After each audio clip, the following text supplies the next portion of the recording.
প্রত্যেক সম্প্রদায়ের প্রতিটি মানুষের স্বপ্ন ছিল এরকম একটি সরকার আসবে, কারণ কোনো অবস্থাতেই এই দানবের মতো, দৈত্য দানবের মতো বসে থাকা এই স্বৈরাচারকে হটাতে পারছিল না কেউই, কোনো গণতান্ত্রিক সরকারই এটাকে সরাতে পারছিল না।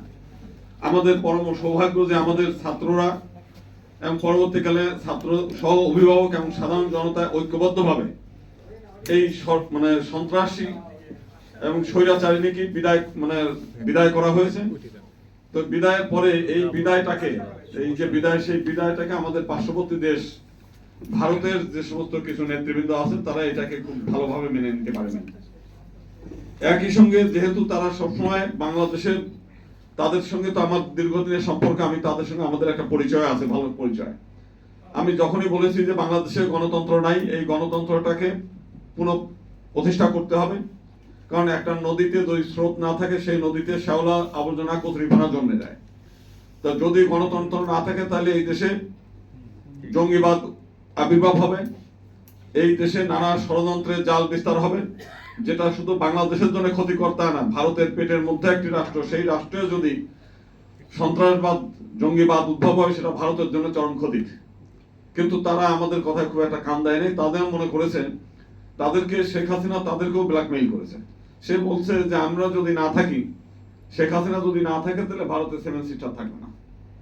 এবং তাদের মাথার মধ্যে এইটা এমন বদ্ধমূল ধারণা হয়েছিল যে ওই ক্যাসেটের মতো বাঁচত, যে কোনো নেতার কাছে গেলেই তাদের কাছে ওই জিনিসটা বাজে।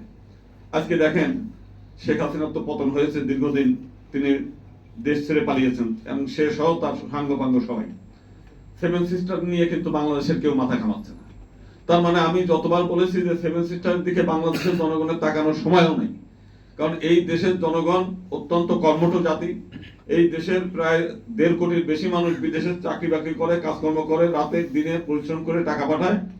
আর এই দেশের কৃষকরা সারা দিন কিভাবে এই দেশের বিশাল একটা জনগোষ্ঠীর কিভাবে খাদ্য, অন্ন, বস্ত্রের ব্যবস্থা করবে সেই চিন্তায় থাকে। আমাদের কৃষিবিদরা নতুন নতুন উদ্ভাবনী শক্তি নিয়ে কাজ করছে। ভারতের কোথায় কি হলো এটার দিক নাই, বরং আমাদের দেশের মানুষ যখন সুখ স্বাচ্ছন্দ্য থাকে, যখন একটু কাজকর্ম কম থাকে, এই দেশের টাকা নিয়ে ভারতের প্রান্তে প্রান্তে ঘুরতে যায় এবং ভারতকে সমৃদ্ধ করে বাংলাদেশের টাকায়। আজকে বাংলাদেশের একটা বিয়ের অনুষ্ঠান হলেও সেই কেনাকাটা কলকাতায়, বাংলাদেশে একটু বেড়াতে, কেউ একটু বেড়াতে গেলেও কলকাতায়, বাংলাদেশের একটা রোগী চিকিৎসা করতে গেলেও ভারতে যাচ্ছে। এখন ওরা মাঝে মাঝে এমন ভাব দেখায় তারা মনে হয় আমাদেরকে বিনা পয়সায় চিকিৎসা করে, আমাদেরকে বিনা কাপড় চোপড়, প্রসাধনী, আলু, পেঁয়াজ একেবারে বিনা পয়সায় আমাদেরকে ঠেলে দেয়। বাস্তবতা তো তা না। তারা আমাদের এখানে বিক্রি না করতে পারলে তাদেরই কৃষি খাত ক্ষতি হবে, তাদেরই শিল্প বাণিজ্য ক্ষতি হবে। তা আজকে কলকাতায় হাহাকার, বিভিন্ন অঞ্চলে তারা ডাক্তাররা রোগী পাচ্ছে না। দুটোই লাভ। আমরা যদি এখান থেকে পেঁয়াজ মিশর থেকে আনতে যাই, সেখানে পরিবহন কষ্ট আমাদের জন্য একটু বেড়ে যায়, কিন্তু পাশের থেকে আনতে গেলে আমরা একটু কম পাই। আমাদের লাভ, কিন্তু আমাদের চেয়ে বেশি লাভ কিন্তু তাদের, কারণ আমাদের আয় রোজগারের টাকাটা আমাদের কোটি কোটি মানুষ যারা বিদেশ থেকে কষ্ট করে টাকা আনে, সেই টাকা আমরা তাদের ওখানে ঢেলে দিয়ে আসি, বেড়ানোর গিয়ে, দার্জিলিং এ গিয়ে, এখানে সেখানে গিয়ে। এই জিনিসটা তাদের মাথার মধ্যে ঢোকে নাই, কারণ হচ্ছে শেখ হাসিনা এতটাই চতুর ছিল যে তাদের বড় বড় নেতাদেরও মাথাটা একেবারে খেয়ে ফেলছিল বিষয়।